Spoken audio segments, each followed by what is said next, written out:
Hello friends, नमस्कार दोस्तों।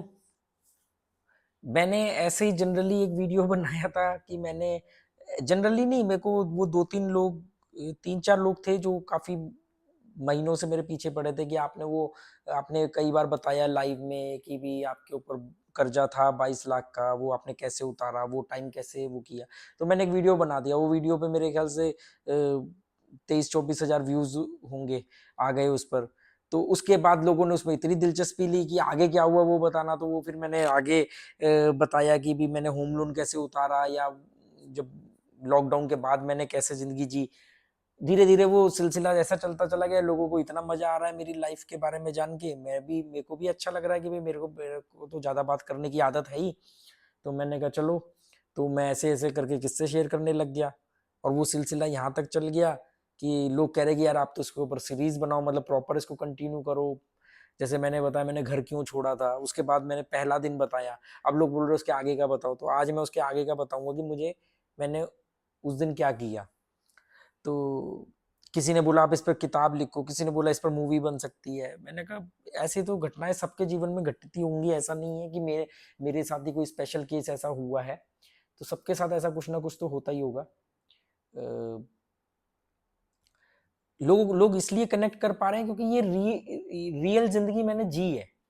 तो मैं जब बोल रहा होता हूँ तो मैं उसको फील कर रहा होता हूँ, तो वो चीज कहीं ना कहीं आप लोग भाप लेते हो कि हाँ, मतलब कई लोग बोलते हैं जब हम सुनते हैं तो हम भी विजुलाइज कर रहे होते हैं वो चीज।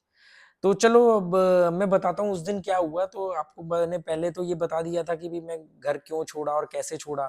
फिर दूसरे में मैंने बताया पार्ट टू, जिसको आप लोग कह रहे हो पार्ट टू में, कि पहला दिन कैसा बीता था। तो पहला दिन मैंने कंप्लीट नहीं किया था, पर शाम तक मैं बताया था कि शाम तक मैंने कैसे दिन में वड़ा पाव खाया, वो ठग मिला, एक ठग मिला, वो ठग से कैसे पीछा छुड़ाया, दिन भर मैंने कैसे बिताया, हाजी अली की दरगाह पे गया, शाम तक मैंने 7-8 वड़ा पाव खा लिए और क्योंकि वही सबसे सस्ते थे, मुझे पसंद भी थे और सस्ते भी थे, पैसे भी बच रहे थे। हालांकि ज्यादा नहीं खाने चाहिए, पर ये उस समय की बात है। तो कैमरा थोड़ा दूर है, पास कर लेता हूँ। हम्म। तो उसके बाद शाम हो गई, अंधेरा होना शुरू हुआ। करूं क्या मैं? अब मैं डरना शुरू हुआ, मतलब मुझे घबराहट होनी शुरू हो गई। मुझे घबराहट हो रही थी कि मैं क्या करूं। और मैं, मतलब मेरे पास, क्योंकि शर्म के मारे मैं किसी होटल ढाबे में जाकर के ये नहीं कह पा रहा था कि मुझे काम दे दो। इंडस्ट्रियल एरिया में मेरे को जाना चाहिए था, जो मैं नहीं गया। मतलब मैं वहीं स्टेशन के इर्द गिर्द ही घूमता रहा, कभी दादर चले गया, कभी कहीं चले गया, होटल वगैरह देख रहा हूँ, पर उनको जाके मैं कैसे बोलूँ कि मुझे काम दे दो। मतलब शर्म आ रही थी, मैंने बोला ही नहीं, मतलब शर्म के मारे। तो बहुत अजीब लगा। शाम हो गई, अब रात का बंदोबस्त करना। मेरी मौसी जो है वो बॉम्बे में रहती थी, अब उनकी डेथ हो चुकी है, अब उनके बच्चे रहते हैं। और मैं बचपन में जब मैंने होश संभाला था, तो मैं पैदा तो जलंधर में हुआ था, पर मैंने नर्सरी, एलकेजी, यूकेजी, फर्स्ट, ये मैंने मुंबई में की, बॉम्बे में। उस समय बॉम्बे कहते थे। तो मैं बचपन में भी उनके घर आना जाना था, मतलब, और वो मुझे बहुत प्यार भी करते थे। मेरे तकरीबन ज्यादातर रिश्तेदार मुझे बहुत पसंद करते थे, क्योंकि मैं बाकी बच्चों की तरह बहुत शरारती या उनको नुकसान पहुंचाना या घर की चीजें छेड़ना इस टाइप का नहीं था। तो सबको ये रहता था कि यार ये आकर के हमारे घर रहेगा तो हमें किसी चीज की, मतलब होता है ना, जैसे बच्चे आ जाते हैं रिश्तेदारों को तो बहुत चीजें उठापटक करना, शरारतें करना, तोड़फोड़ करना, ये सब। तो मैं वैसा नहीं था। मैं बचपन से बहुत सेंसिटिव था। कभी आपको अपने बचपन के किस्से सुनाऊंगा, बचपन का मतलब फर्स्ट क्लास वाले, नर्सरी, एलकेजी, यूकेजी, फर्स्ट वाले, तो आप बड़े हैरान होंगे। वो कभी, ये सब के बाद में बताएंगे, अब यहाँ से तो शुरू हुआ है, वो तो और भी पीछे की बात है, वो बाद में कभी बताएंगे उस बारे में। तो शाम हुई तो अच्छा, ये मेरे घर छोड़ने से तकरीबन तकरीबन साल भर पहले, लगभग अप्रोक्सीमेटली साल भर पहले, मेरी मौसी जलंधर आई थी, ये जो बॉम्बे में रहती थी। अच्छा, मैं फिफ्थ बॉम्बे में, मैं उससे पहले बाद में भी रहा हूँ, फिफ्थ मैंने बॉम्बे में की है। वही सेम, डैडी का शराब पीने की वजह से घर छोड़ दिया, अलग अलग हो रहे हैं, तो एक बार हम बॉम्बे चले गए। अच्छा, इनमें मैं आपको एक चीज बता दूं कि जो भी रिश्तेदारों की मैं बात करता हूँ या जो भी है, तो उनके उनका मेरे प्रति क्या बर्ताव था या क्या रिलेशन था, उसके बारे में मैं कोई बात नहीं करूंगा, क्योंकि वो वो उनके बारे में होगा, मैं नहीं चाहता, मैं अपने बारे में बताऊंगा, ठीक है, बाकी आप लोग खुद समझदार हो। तो मैं उनको मैंने 1 साल पहले, लगभग 1 साल पहले जब वो आई थी, तो मैंने उनको बोला कि मुझे यहाँ नहीं रहना है, मुझे आना है बॉम्बे, मतलब मैं यहाँ नहीं रह सकता। ये मतलब बहुत पहले की बात है, ये जब मैंने प्लान किया घर छोड़ने का, ये सब उससे भी पहले की बात है, वो आई थी साल भर पहले, ये तो मैंने 6 महीने पहले प्लान किया था घर छोड़ने का, 5-6 महीने पहले। उससे पहले भी मैंने बोला था मम्मी की, तब दूसरी शादी हो चुकी थी, हाँ दूसरी शादी हो चुकी थी, तो मेरी मौसी अपनी बड़ी बेटी के साथ, बड़ी बेटी के साथ नहीं, अपने किसी बेटी के साथ, उनकी 3 बेटियां हैं, तो वो आई थी, या बेटे के साथ आई थी, आई एम नॉट श्योर, मैं कभी मिलूंगा तो, अब तो नहीं मिलूंगा शायद, पूछूंगा कभी किसी से, मतलब वो आई थी किसी के साथ। तब मैंने उनको बोला था कि मुझे आप मैं बॉम्बे आना चाहता हूँ, मैं यहाँ नहीं रहना चाहता। तो उन्होंने मुझे बोला नहीं नहीं, देख मम्मी है तेरी, ध्यान रखती हैं, ऐसा नहीं होना चाहिए, तू, जब मैंने ज़्यादा जिद करी तो उन्होंने कहा अच्छा ठीक है, एक काम कर, तू अभी पहले पढ़ ले, थोड़ा बड़ा हो जा, फिर आ जाना, तू 10th कर ले, 10th पास कर लेगा तो फिर वहाँ पे काम वाम भी सही मिल जाएगा। तब +2 नहीं होती थी शायद, या +2 शुरू हो गई थी, हाँ +2 शुरू हो गई थी, पर 10th की वैल्यू थी ना, कि 10th कर लेना तो 10वीं का सर्टिफिकेट हर जगह अच्छी नौकरी वोकरी के लिए होता है, तुझे आईटी का कोर्स करा देंगे। आईटी मतलब वो आईटीआई, वो जो टीवी वगैरह ठीक करना, उनका बेटा जो है वो टेक्नीशियन, टीवी मैकेनिक था, और अच्छा पॉपुलर मैकेनिक था, तो उनका ऐसे ऐसे, तो मतलब उन्होंने टाल दिया मुझे कि भाई बड़ा हो जाए तब आना, 10th कर लेना तब आना, तो उन्होंने टाल दिया, और फिर वो चली गई, फिर ये सब इंसिडेंट हुआ, तो मैंने फैसला किया कि मैं अब उनके यहाँ नहीं जाऊंगा, और मैं होटल में नौकरी कर लूंगा, कहीं पे होटल में रह लूंगा, मतलब कहीं पे भी कुछ भी। पर शाम होने तक मैं डर गया, मतलब घबराहट होने, डर गया मतलब घबराहट होने लगी, अब क्या करूं, नौकरी तो पहला दिन है, नौकरी तूने मांगी नहीं कहीं, ऊपर से वो ठग वाला एक्सपीरियंस था, वो भी बुरा हो गया। तो मुझे इस बात को कहने में बिल्कुल भी गुरेज नहीं है कि मैं घबरा रहा था, मैं डर रहा था। तो मुझे लोग बोलते हैं कि तू बहुत गुस्से वाला है, बहुत अकड़ू है, पर मैंने देखा कि मैंने कभी भी जिंदगी में मेरे गुस्से की वजह से मैंने नुकसान नहीं उठाया। लोगों का, मेरे आसपास के लोगों का ये मानना है, पर मेरे को याद नहीं है कि मैंने जिंदगी में, ना वो कभी ये कह सकते कि तूने गुस्से की वजह से नुकसान उठाया। और मैं बहुत फ्लेक्सिबल भी हूँ, मैंने अपनी अकड़, अपना गुस्सा, अपनी ईगो, अहम को साइड में रखा। उस समय रेलवे स्टेशन पर लाइन से कई सारे फोन लगे होते थे, वो येलो कलर के, उसमें 1 रुपया डालो, मतलब आप नंबर मिलाओ तो सामने से हेलो की आवाज आएगी, पर जब तक आप उसमें कॉइन नहीं डालोगे 1 रुपए का, तब तक आपकी आवाज वहां नहीं जाएगी। आप में से कई लोगों को याद होगा वो, कि आप उसमें नंबर मिलाओ तो सामने वाला हेलो तो करेगा, आपको उसकी आवाज आएगी, पर आपकी आवाज जब तक नहीं आ जाएगी जब तक आप 1 रुपया नहीं डालोगे। अब मौसी के घर में फोन नहीं था, पर उनके साथ में एक साउथ इंडियन फैमिली थी, और वो, मतलब मैं उनको बचपन से जानता हूँ, क्योंकि मैं बचपन में भी वहां रहा हूँ, तो तकरीबन तकरीबन सारा मोहल्ला मुझे जानता था, मैं सब में पॉपुलर था, पता नहीं, मुझे नहीं पता मेरे में ऐसी क्या बात थी, पर पूरा मोहल्ला मेरे को बहुत पसंद करता था, मुझे नाम से अच्छी तरह जानता था, मेरा निक नेम जो सोनू है, तो, और साउथ इंडियन है, उनके साथ में गुजराती, मतलब सब कुछ, हर कोई मुझे बचपन से, और मैं बीच बीच में भी जाता रहा, तो सब मुझे जानते थे। मतलब इवन सोचो, मैं शादी के बाद भी गया तो सब लोग इतने एक्साइटेड हो गए, अरे सोनू आया, ये सोनू की बीवी है, मतलब ऐसे करके। तो मैंने, वो पड़ोस में, हमें जब भी मौसी को फोन करना होता था तो वो हम उनको करते थे, फिर वो बुलाते थे और बात होती थी। अब मैंने हिम्मत करी कि मैं मौसी को फोन करूंगा और मैं बोलूंगा कि मैं यहाँ हूं और मैं अब आपके घर आना चाहता हूँ। आप यकीन मानोगे मैंने क्या बेवकूफी करी, मैंने नंबर मिलाया उनका, वहां से हेलो हो रही है, सिक्का हाथ में है, 1 रुपए का कॉइन हाथ में है, हेलो हो रही है, मैं फोन रख रहा हूँ, फिर 5 मिनट बाद मिला रहा हूँ, फिर हेलो हो रही है, सिक्का हाथ में है, फिर, मतलब मैंने कम से कम, मुझे गिनती नहीं मालूम, पर 20-25 से ज्यादा बार ये चीज करी। हेलो हो रही है, मैं बोल ही नहीं रहा हूँ, मतलब कॉइन ही नहीं डाल रहा हूँ, हिम्मत ही नहीं, क्योंकि अहम है, आपने एक अपने स्वाभिमान, अपने अहम या अपने फैसले की वजह से घर, अपना स्कूल, अपनी पढ़ाई, अपने दोस्त सब छोड़ दिया, और अब आपको कॉम्प्रोमाइज करना पड़ रहा है, तो इतना आसान नहीं होता वो फैसला। तो 20-25 बार मैंने ये किया आधे पौने घंटे के अंदर। फाइनली मैंने कॉइन डाला, और उनको बोला कि भी हेलो मैं सोनू बोल रहा हूँ, और वो मुझे जानते ही थे, तो मैंने कहा वो आप मौसी जी को बुला दोगे? तो उन्होंने कहा ठीक है। तो उन्होंने मुझसे पूछा भी कि वो फ़ोन तू ही कर रहा है, मतलब ये फ़ोन अभी इससे पहले कौन तू कर रहा था? मैंने कहा नहीं। तो उनको लगा कोई ऐसी शरारत कर रहा होगा, ब्लैंक कॉल कर रहा होगा, ब्लैंक कॉल बोलते थे ना उसको, ब्लैंक कॉल। तो फिर उनको लगा मैं एसटीडी कॉल है, पर एसटीडी कॉल की बेल अलग होती थी लैंडलाइन पे और लोकल कॉल की बेल अलग होती थी, तो कंफ्यूज हो गए कि यार ये तो जलंधर में रहता है, पंजाब में रहता है, और बेल जो आ रही है वो लोकल कॉल की आ रही है। वो घंटी दो तरीके से बजती थी, अगर आपकी एसटीडी कॉल है तो वो शायद लंबी बजती थी, और अगर लोकल कॉल है तो वो छोटी छोटी बजती थी। तो फिर मौसी आई, मैंने मौसी को बोला कि भी मैं आना चाहता हूँ, तो मौसी ने कहा कि हाँ तुझे बोला तो था मैंने कि तू आ जाना, 10th कर ले, 10th के बाद आ जाना। मैं कहा नहीं, मैं बॉम्बे में ही हूँ। फिर वो उन्होंने पूछा कहाँ है तू? मैंने कहा मैं बॉम्बे सेंटर में हूँ। उन्होंने कहा ठीक है, तू फटाफट पहले घर आ, और तुझे पता है ना कैसे दादर से ट्रेन चेंज करनी है, फिर तुझे आना है। मैंने कहा हाँ वो मुझे पता है।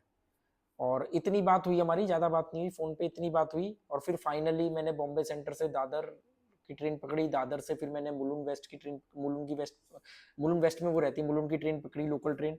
फिर मैं उनके घर आया, और बहुत ज़्यादा मेरे अंदर वाइब्रेशन हो रही थी, कंपन हो रही थी। कंपन इस बात की नहीं, कि कंपन इस बात की कि जो मैं नहीं करना चाह रहा था मुझे वो करना पड़ रहा है। मतलब मैंने तो सोचा था कि मैं सीधा सीधा जाऊंगा और होटल वगैरह में जाके काम मांगूंगा, और मुझे काम मिल जाएगा, फिर मेरे को रहने खाने का हो जाएगा, थोड़े बहुत जो पैसे मिलेंगे वो पैसे से फिर थोड़े दिनों बाद मैं कॉल करके सबको बता दूंगा कि हाँ मैं यहाँ हूँ, और फिर धीरे धीरे मैं अपने आप को स्टैंड करूंगा। तो ये था, पर ऐसा हो ना सका। मैं काम ही नहीं मांग पाया, मैं काम मांग ही नहीं पाया। होटल तो वहां पे सैकड़ों थे मुझे दिखे, बॉम्बे सेंटर से दादर तक सब जगह, पर मेरी हिम्मत ही नहीं हुई किसी से ये कहने की मुझे काम दे दो। पता नहीं क्या झिझक थी या जो भी कुछ समझ लो आप। फाइनली फिर मैं उनके घर आया और बैठा, और उन्होंने पहले मुझे बहुत समझाया कि तूने सही नहीं किया, गलत किया है, मैं अभी फ़ोन करके बताती हूँ, कि भी वो चिंता कर रहे होंगे। मैंने कहा नहीं। तो 17 तारीख की बात है।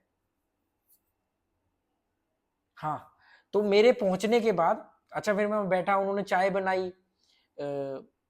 उनके जो बड़े बड़े बेटे थे, वो अभी उनकी भी डेथ हो चुकी है, जो उनके बड़े बेटे थे वो समय घर पे थे, वो मेरे लिए फिर चाय के साथ कुछ खाने के लिए लेके आए, तो वो भी वड़ा पाव ही लेके आए।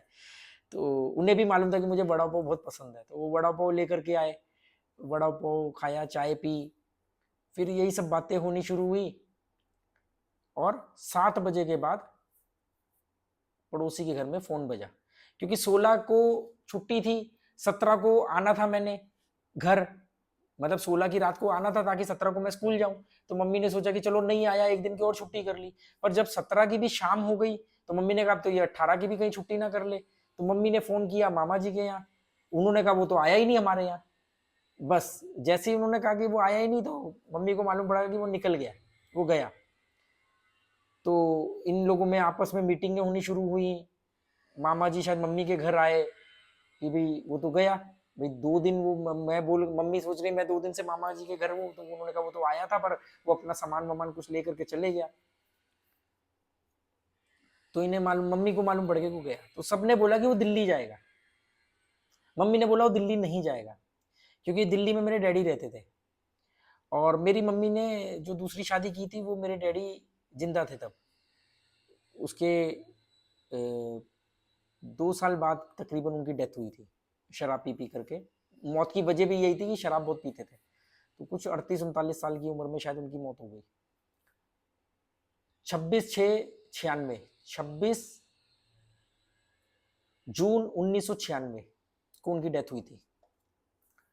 15 अगस्त 1995 को मैंने घर छोड़ा।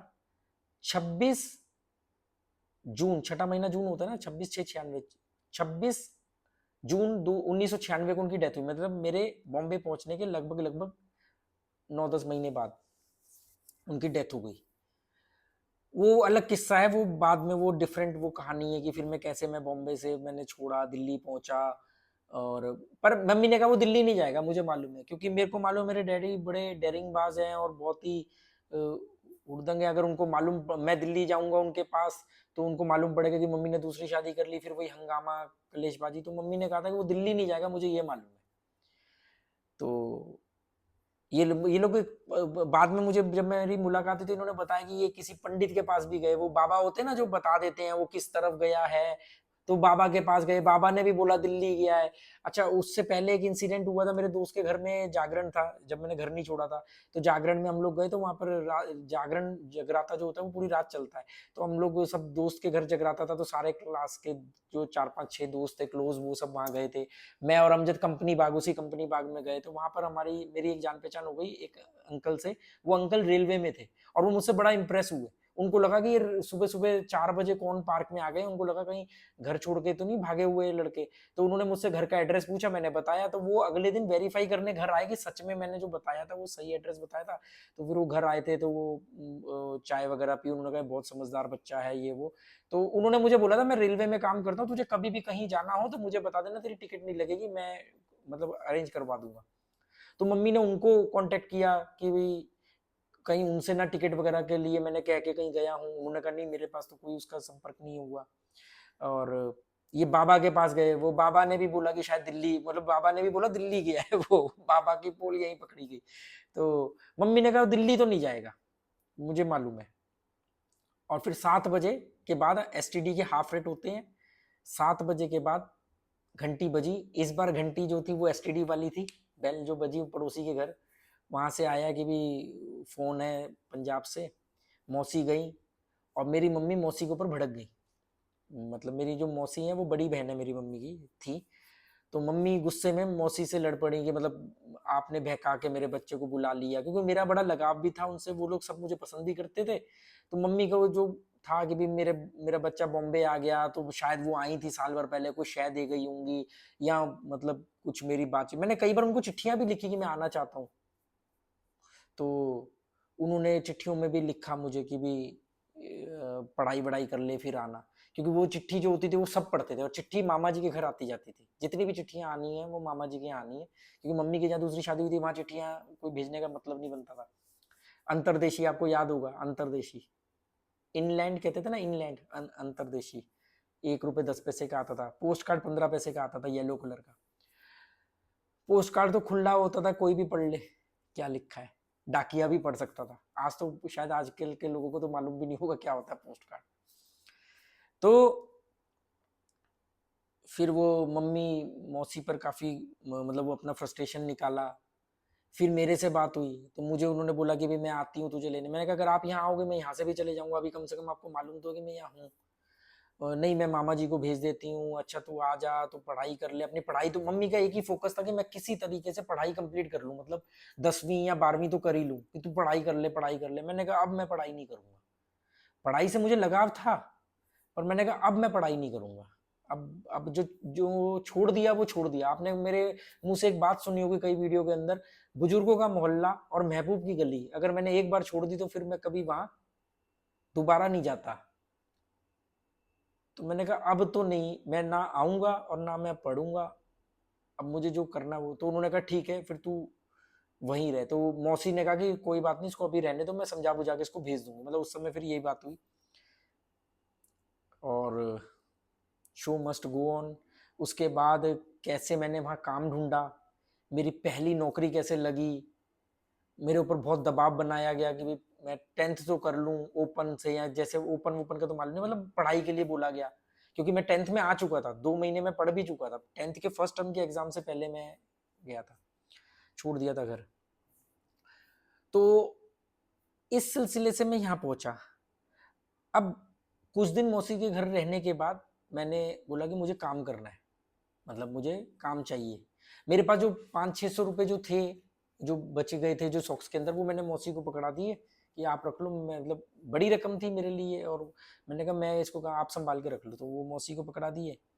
और फिर कुछ दिनों के बाद मैं काम ढूंढना शुरू किया। अब काम कहाँ मिले, क्योंकि दिखने में तो वो चेहरे पे मासूमियत, 15 साल की उम्र और हाइट भी छोटी। अच्छा उस समय ये कानून नहीं आया था कि 18 साल से कम उम्र का बच्चा काम नहीं कर सकता, मतलब नौकरी नहीं कर सकता, तब ये कानून नहीं था। तो तो जो मौसी का जो बेटा था, छोटा बेटा, उसने कई लोगों को बोला, बड़े बेटे को भी बोला, कि भी क्या काम करेगा ये, मतलब एक तो पहली पहली नौकरी है तो कोई नौकरी भी तो ढंग की होनी चाहिए ना, मतलब कि जो ये कर सके। तो बहुत मतलब कुछ दिनों के बाद में कई लोगों को बोला कि कोई काम हो तो बताना, ये काम करेगा, तो उनका ये था कि कहीं दुकान वुकान पे लगे। तो मेरी पहली जो नौकरी थी वो किसी पड़ोस में किसी लड़के ने बोला कि मेरा कोई दोस्त है इलेक्ट्रीशियन है, उसको एक हेल्पर की जरूरत है, पर वो 500 रुपये महीना देगा, 500 रुपये महीना देगा। लड़का है ये, मतलब यंग लड़के ही थे, तो वो कह रहा मेरा दोस्त है वो बिजली का काम करता है, इलेक्ट्रीशियन है, तो उसको एक हेल्पर चाहिए। तो मैंने कहेगा, मतलब उसने मेरे कजन को बोला कि अगर कहे तो मैं सोनू के लिए बात करता हूँ, 500 रुपये महीना देगा। तो मैंने कहा ठीक है, शुरुआत तो हो कहीं से। मैंने हाँ कर दी, उस लड़के से बात हो गई। अगले दिन मैं नहा धो करके, मतलब ना वो सुबह सुबह उसके वहाँ पहुँच गया। और ये सब, मेरी मौसी चाल में रहती। चाल आपको मालूम होगी, मुंबई में चाल होती है, एक तो होती झोपड़पट्टी, झोपड़पट्टी का अपग्रेड वर्जन होता है चाल, उसके बाद होता है फ्लैट, फिर बंगलो।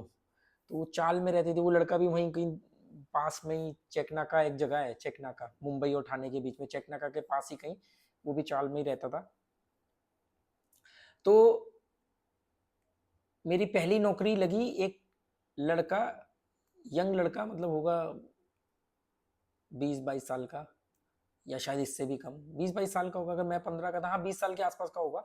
तो वो इलेक्ट्रिशियन का काम करता था, कहीं किसी के घर चले गए, कोई चीज़ खराब हो गई वो ठीक कर ली, किसी नए फ्लैट में वायरिंग डालनी है, वो कुछ है, तो उसको हेल्पर चाहिए था, कि जो होता है ना कि पेचकस पकड़ा दिया, प्लास पकड़ा दिया। मैंने बहुत पहले भी एक वीडियो में बताया था आप लोगों को, गोवा में वीडियो बनाया था दिवाली के आसपास, जब मैं लड़ी वगैरह लगा था, मैंने बताया था मेरी पहली नौकरी यही थी, प्लास पेचकस पकड़ाने की। तो वो लड़के के पास मैं पहुंच गया कि भी काम होगा। वो लड़का जो है वहां पर, जैसे वो चाल के अंदर क्या होता है, टॉयलेट नहीं होते, तो वो सरकारी टॉयलेट बने होते हैं, तो उसके आगे काफी मैदान सा होता है, वो फर्श होता है, या पेड़ के नीचे कोई फर्श है, तो वो वहां बैठा हुआ है, उसके साथ 4-6 लड़के हैं, वही गली मोहल्ले के टपोरी टाइप के जो लड़के होते ना, मतलब काम नहीं करना और वो गप्पे मारनी, दिन भर बैठे रहना, वो किस्से सुनाना, फिल्मों के किस्से, ये सब वो चल रहा है। मैं वहां पहुंच गया, तो वो कह रहा अच्छा ठीक है, तू अभी रुक, मैं बताता हूँ कहाँ जाना है, फिर चलियो मेरे साथ। मैं ठीक है। अब पूरा दिन हो गए, कभी गप्पे चल रही, कभी कुछ चल रहा। मैं घर से खाना पैक करवा के लेके गया था। लंच टाइम हुआ, मैंने खाना खाया, 3-4 बजे बोलता अच्छा तू जा कल आना। ठीक है जी, मैं आ गया। ऐसे करके उसकी माँ उसको ऐसे करके 3-4 दिन चल रहा है, वो कोई काम ही नहीं है, कोई काम ही नहीं है। मैं जा रहा हूँ बस, वो बल्कि लड़के भी उसके मजाक करते थे, देख तेरा सेक्रेटरी आ गया, मतलब कोई काम ही नहीं है उसका। वो दिन भर पेड़ के नीचे बैठ गए, कहीं के बैठ गए, गप्पे मार ली, उसको मैं बोझ लगने लगा, उसका कोई काम ही नहीं है। उसकी माँ उसको डांटती थी, उसको बुला लेता बेचारे को रोज, काम तो तेरे पास कुछ है नहीं, काम पे क्यों नहीं, काम था पर वो जाता नहीं था। होते ना निकम्मे टाइप के, वो हवाबाज टाइप के लड़के, वो उस टाइप का था। तो फिर एक एक बार वो गया किसी फ्लैट में काम करने, तो वो सीढ़ी लगा के वो ऊपर चढ़ा हुआ है, मैं उसको प्लास पकड़ा रहा हूँ, पेचकस पकड़ा रहा हूँ, मतलब समझ लो मैंने कुछ उसके पास 10-15 दिन नौकरी की होगी। 10-15 दिन में सिर्फ 3 या 4 बार हम लोग कहीं पर काम पे गए हैं, कि उसके पास कोई बाइक थी, उस पर बैठ करके मैं 3 या 4 बार मैं उसके साथ गया हूँ काम करने, मतलब 12-15 दिन में। उसके बाद उसने बोला कि यार मेरा ना काम कम चल रहा है, और तू ना अभी मत आना, मेरे पास काम आएगा तो मैं तेरे को बुला लूंगा। मैंने कहा ठीक है। तो उसने उसके जो भी थोड़े बहुत पैसे बनते थे वो मुझे दिए, कुछ 150-200 रुपए जो भी बनते थे वो उसने मुझे दे दिए। वो ऐसे ही था, मतलब काम वाम नहीं करना, प्रॉपर काम था उसके पास, वो करता नहीं था। अच्छा, जब तक मुझे, फिर मैं खाली, तो जब भी मैं खाली होता था तो मैं अपने कजन के साथ जाता था बाइक पे।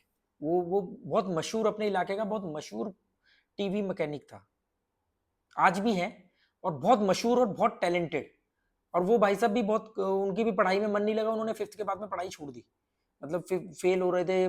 मौसी ने सीधा पूछा कि हाँ भाई पढ़ना है कि नहीं पढ़ना है, नहीं पढ़ना है तो काम करना है, क्योंकि मौसी की फैमिली बहुत बड़ी थी और कमाने वाले कोई था नहीं। तो जो मेरे मौसी का बेटा था उसने भी काम, पढ़ाई मतलब 5th में फेल होने के बाद छोड़ दी, और उसके बाद उसने गारमेंट्स में हेल्परी का काम किया। मौसी मेरी बहुत अच्छी कारीगर थी गारमेंट्स में। तो जो कारीगर होते हैं ना, उनको पर पीस पैसा मिलता है, एक शर्ट सीने का पैसा मिलता है शाम तक, कि भाई दिन में आपने कितने शर्ट सी हैं। तो इनको बोलते हैं कारीगर। ये गारमेंट्स में आपने देखा होगा कई मूवी वगैरह में, या कई गारमेंट्स होती है उसमें 100 ऐसे सिलाई मशीन लगी होती हैं, वो पैडल से चलती हैं। तो उसमें तो पहले तो वो हेल्पर रहा, और बाद में वो बहुत अच्छा कारीगर बन गया गारमेंट्स में, और बहुत अच्छी स्पीड थी। मतलब जहाँ पर लोग 3 या 4 पीस सी रहे हैं, वो 6 7 8 पीस सी रहा है पर डे के। शर्ट गारमेंट्स में एक्सपोर्ट होते थे।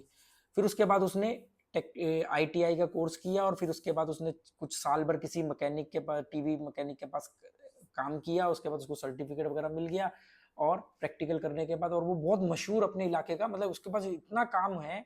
मैं उनको आज भी मतलब मैं, उनका नाम है राजेश, राजेश भाई बोलता हूँ मैं उनको। तो राजेश भाई के पास हमेशा बहुत काम रहता था। तो जब मेरे पास कोई काम नहीं होता तो मैं उनके साथ जाता था, मतलब उनके साथ जा रहा हूँ। वो एक होता है ना, आपको आप लोग अब तो नहीं याद होगा, पहले टीवी मैकेनिक जो आते थे उनका एक ब्रीफ केस होता था, उसमें सारे औजार सेट होते थे, ब्रीफ केस होता था। तो वो ब्रीफ केस पकड़ के उनके साथ चलना। और अच्छा, टीवी मैकेनिक की बहुत इज्जत होती थी। आज से 30 साल पहले, 25 साल पहले, एक टीवी मैकेनिक की बहुत इज्जत होती। घर में टीवी खराब हो गया तो टीवी मैकेनिक को बुला रहे हैं, वो आ रहा है, जैसे डॉक्टर आते थे अपना ब्रीफकेस लेकर के, टीवी मैकेनिक आ रहा है, सबसे पहले उसके लिए चाय बनती थी या कोल्ड ड्रिंक आता था, ये सब होता था। तो वो उनके साथ जा रहे हैं, जी आज कहीं पे कोई टीवी खराब है, कहीं पे कोई टीवी खराब। ब्लैक एंड व्हाइट टीवी ज्यादा होते थे, कलर टीवी होते थे तो उसके पैसे भी ज्यादा मिलते थे। जा रहे हैं तो बड़ा अच्छा चाय नाश्ता हो रहा है हर जगह, दिन में कई जगह चाय मिल रही है कहीं का। तो जब मेरे पास कोई काम नहीं था मैं उनके साथ चले जाता था। तो फिर ये मेरी पहली नौकरी थी, जो उस लड़के के पास मैंने 10-12 दिन काम किया, और उसके बाद वो छूट गई नौकरी। तो फिर वही कि घर में बैठा हुआ हूँ, बोल रहे हैं लोगों को काम ढूंढने के लिए, और या फिर मैं कभी राजेश भाई के साथ चले गया। मेरी मौसी ने मेरे साथ काम, मेरे लिए काम ढूंढने के लिए मेरे साथ इंडस्ट्रियल एरिया में, बुजुर्ग होने के बावजूद मेरे साथ इंडस्ट्रियल एरिया में वो घूमती थी, कह रही देखो देखो काम ढूंढना नहीं आता, ऐसे नहीं मिलता है, इंडस्ट्रियल एरिया में चक्कर काटो। इंडस्ट्रियल एरिया में क्या होता था, मराठी में लिखा होता था हेल्पर पाहिजे, मराठी में बोलते चाहिए को पाहिजे, हेल्पर पाहिजे, ऐसे तो मौसी कहती थी कि इंडस्ट्रियल एरिया में जा, वहां पर बोर्ड लगा होगा, वहां पर बोलो हेल्पर पाहिजे, जहां पर लिखा होगा ना, लिख के लगा देते थे ऐसे ही कागज वगैरह पे, तो वहां जाके बात करो, ऐसे नौकरी लगती है। तो मुझे याद है अच्छी तरह कि 2-3 बार तो मेरी मौसी मेरे साथ इंडस्ट्रियल एरिया में घूमी है, कि मेरे को नौकरी चाहिए, मतलब काम कैसे ढूंढते उन्होंने बताया, मुझे सिखाया। या उन्होंने बोला कि जो गार्ड होते हैं ना, गार्ड, हर कंपनी के गेट पे एक गार्ड होता है, गार्ड से पूछो तो गार्ड बता देता है कि भी हाँ यहाँ पर काम मिलेगा या कहाँ पर मिलेगा, गार्ड को सब पता होता है। तो ऐसे करके मेरी मौसी ने मेरे साथ 2-3 बार काम ढूंढा मेरे लिए। और इवन राजेश भाई ने, मुझे आज भी याद है कि आखिरी के दिनों में मेरी एक गारमेंट्स में जो मेरी आखिरी जॉब थी, 10 महीने बाद वो गारमेंट्स में जॉब लगी थी, और वो राजेश भाई ने, मैं बाइक पे बैठा हूँ और एक इंडस्ट्रियल एरिया में वो घूम रहे हैं, जहां पर भी बोर्ड लगा हुआ है हेल्पर पाहिजे, वहां पर रोक करके बात करते थे कि हाँ भी यहाँ पे काम मिलेगा, ये मेरा छोटा भाई है, इसके लिए काम चाहिए। तो मुझे आज भी वो दिन याद है। तो ये मेरी पहली नौकरी थी। अब इसके बाद दूसरी नौकरी बहुत ही ज्यादा एडवेंचरस थी, एडवेंचरस मेरे लिए थी, मतलब नौकरी तो नौकरी थी पर मेरे लिए वो, पहला तो क्या था कि अपना घर से नहा धो करके मैं चले गया, भाई वहां जाके खड़ा हुआ हूँ, बैठा हूँ कहीं पे, वो शाम को 4 बजे वो लड़का बोलता अच्छा तू जा घर, और 3-4 बार कहीं चले गया, पेचकस प्लास पकड़ा दिया, तो ये तो कोई नौकरी हुई नहीं ढंग की। प्रॉपर जो नौकरी होती 9 to 5 वाली, जो गुलामों वाली नौकरी होती है, दूसरी नौकरी मेरी वो थी। और उस नौकरी का एक जो पहला या दूसरा दिन था ना, वो मुझे आज भी याद है कि लिटरली मेरी आंखों में आंसू आ गए, पानी आ गया। वो नौकरी थी प्रिंटिंग प्रेस में, मुलुंड स्टेशन के पास एक इंडस्ट्रियल एरिया था, मैं नाम भूल रहा हूं, कभी राजेश भाई से मुलाकात होगी तो वो बताएंगे अगर उन्हें याद हुआ तो। इनके पास जब मैं 5th में वहां रहता था, 5th में पढ़ता था, मैं और मेरी मम्मी बॉम्बे में थे, मैंने 5th बॉम्बे में की है। तो इनके पास एक डॉग था, पोमेरियन, उसका नाम था टॉनी, और मैं उसको बहुत प्यार करता था, और ज्यादातर मैं ही उसको घुमाने लेके जाता था। फिर जब हम लोग वापस आ गए, जब मैं दोबारा गया तो था टोनी। उसके बाद फिर वो, मैं जब वापस आ गया 10 महीने में रहा, फिर मैं दिल्ली आ गया जब मेरे डैडी की मौत हुई। उसके बाद वो टोनी मर गया, मरा नहीं, वो कह रहे बूढ़ा हो गया था, याददाश्त खो गई, वो चले गया कहीं ऐसे। मुझे उससे बहुत लगाव था, इसलिए मैंने जब भी सोचा था कि मैं जब भी अपनी जिंदगी में कभी एक पेट लेके आऊंगा तो उसका नाम टोनी रखूंगा। और आज मेरे पास एक पेट है, कई सारे पेट हैं, पर उसमें से जो सबसे पहला पेट है और जो मुझसे बहुत अनकंडीशनल प्यार करता है, वो है मेरा डॉग टोनी। दूसरी नौकरी बहुत एडवेंचरस थी, एडवेंचरस नहीं, मतलब एडवेंचरस गलत वर्ड है जो मैं बोल रहा हूं आप लोगों को, बहुत इमोशनल हो गया था मैं, बहुत थपेड़े पड़ के मैं टफ बना हूं, नहीं तो मैं भावुक था शुरू में, ये सेंसिटिव भी था और भावुक भी था, भावुक 20% हूँ, 80% सेंसिटिव हूँ। वो नौकरी का पहला दिन मुझे आज भी याद है, मैंने आंसू से रोया था। वो नौकरी, अब मैं क्या करूंगा, 30 मिनट हो चुके हैं, अगर आप लोग यहाँ तक पहुंचे हो तो लिख देना टाइम या बता देना कैसा लगा, क्योंकि अब मैं इसके बाद अगर आप लोग कहोगे, कमेंट करोगे, क्योंकि कमेंट करते तो अच्छा लगता है कि हाँ कोई दिलचस्पी ले रहा है, आप टाइम भी लिख दो कि हमने यहाँ तक देखा है, नहीं कई लोग कमेंट करना पसंद करते हैं, तो अब मैं सिलसिला शुरू करूंगा जो जिससे आपको बहुत कुछ सीखने को मिलेगा। ये जो नौकरी पहली वाली, तो ये नौकरी मैंने बता दी, ये तो ऐसी थी, यहां से लेकर के मैंने वो 10 महीने तक कितनी नौकरी बदली और क्या क्या चीजें हुई मेरे साथ, और मैं, मेरी सोच क्या थी उस समय, मतलब उस समय भी छोटी सोच नहीं थी, 15 साल की एज में भी, तो ये आप लोगों के लिए बहुत सीखने वाला होगा। अब इसका अगला जो वीडियो होगा वो पूरा नौकरी के ऊपर होगा कि मैंने 10 महीने कैसे कैसे नौकरियां करी, कौन कौन सी नौकरियां करी, कितनी जगह बदली, क्या क्या प्रॉब्लम्स मुझे आई, कैसे मैं बीमार तक पड़ गया, क्या क्या चीजें हुई इस 10 महीने के अंदर बॉम्बे में, और फिर मैं कैसे दिल्ली आया, मतलब अगले में हम नौकरी के बारे में पूरी बात करके दिल्ली वापस आने तक मैं आपको बताऊंगा, और वो काफी लंबा वीडियो हो सकता है, तो काफी अच्छा, मुझे भी मजा आ रहा है आप लोगों से बात करते हुए, क्योंकि मैं भी बात करते हुए उन चीजों को याद कर रहा हूँ, जब मैंने अभी बोला ना राजेश भाई के साथ बाइक पे बैठ के नौकरी ढूंढी थी, तो वो मुझे याद आ रहा है कि हाँ वो इंडस्ट्रियल एरिया में टूटी फूटी सड़कों पे बाइक चला रहे हैं और स्लो स्लो की भी बोर्ड पड़ रहे हैं, कहीं नौकरी, गार्ड से पूछ रहे हैं कि हेल्पर चाहिए क्या यहाँ पे, ऐसे करके चल रहे हैं, और पर्टिकुलर स्पेसिफिक नौकरी चाहिए थी, क्योंकि मैं उससे पहले बहुत बीमार हो गया था, तो मैं सारी चीजें बताऊंगा, कैसे मैंने साइकिल खरीदी, पहली साइकिल कौन सी खरीदी सेकंड हैंड 350 रुपए में, दूसरी साइकिल कैसे खरीदी मैंने 150-200 रुपए में, पहली साइकिल खरीदने के बाद उसको क्यों बेचना पड़ गया, सारी चीजें आपको बताऊंगा, उसमें डीडीएलजे का क्या रोल है वो आपको बताऊंगा। तो चलो इसको यहीं खत्म करते हैं, अगर 32 मिनट तक आप लोग पहुंचे हो और आगे की चीजें जानना चाहोगे तो मैं जरूर इसको आगे कंटिन्यू करूंगा, आप लोग कमेंट करते हो तो उससे थोड़ा एक अच्छा लगता है कि हाँ लोग दिलचस्पी ले रहे हैं, तो अच्छा लगता है। चलो okay, goodbye, thank you.